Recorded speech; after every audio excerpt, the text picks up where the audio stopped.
ምን ልታዘዝ? ምንድነው ቤታችሁ ግን ትንሽ ለየት ያለ ነው። አዎ የቻይና ሬስቶራንት ነው። ለዛ ነው። ቁጭ በል።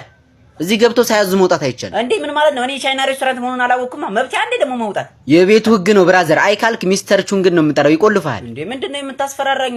እኔ እንደውም ጾመኛ ነኝ፣ ምንም አልጠቀምም። እና የኛ ሬስቶራንት ስታዩ ሙዚየም ይመስላል እንዴ? ልትጎበኝ ነው የመጣው? ጠብቀኝ። እንደውም ሚስተር ቹንግ። እንዴ ኧረ ተረጋጋሽ በቃ። የምን ቹንግ ነው በእናትህ? እሺ ቆይ የሚበላ ምን አላችሁ? አዎ እንደዛ ነው የሚባለው። ያው የሚበላ ጉንዳን ከነነፍሷ፣ በረሮ በቅቤ፣ አሳማ ጎረድ ጎረድ፣ ውሻ በድመትና አህያ ጥብሳል። አህያ? እሪ ምን አይነቱ አህያ ፊት ነው ባካችሁ? እሺ የሚጠጣስ ምን ላምጣልህ? መቼ የሚበላ አዘዝኩ መጀመሪያ? አህያ አልክ እኮ ብራዘር። እንዴና እኔ ታዲያ አንተ ነው አህያ አልኩ? ምን አልክ አንተ? ማለቴ አይደለም እኮ የኔ አባት። ሌላ ነገር የላችሁም? ሽሮ የለም? የምን አባ ሽሮ ነው? ሽሮ ይብላህና የሚጠጣ ብቻ ከሆነ የምትፈልገው ላምጣልህ። እሺ የሚጠጣ ምን አለ?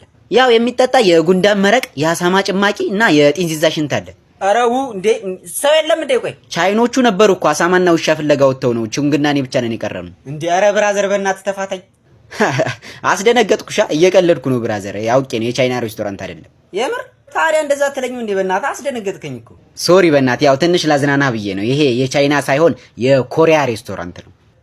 አልሸሹም ዞራሉ። ምን አልከኝ? ማለቴ አሪፍ ምግብ አላችሁ? እሺ አዎ፣ እንደውም ብዙ ደንበኛ ያፈራልን ምግብ አለ። እሱን ላምጣልህ። ይሄ የትል መንጋ መውጫው ቤት ነው።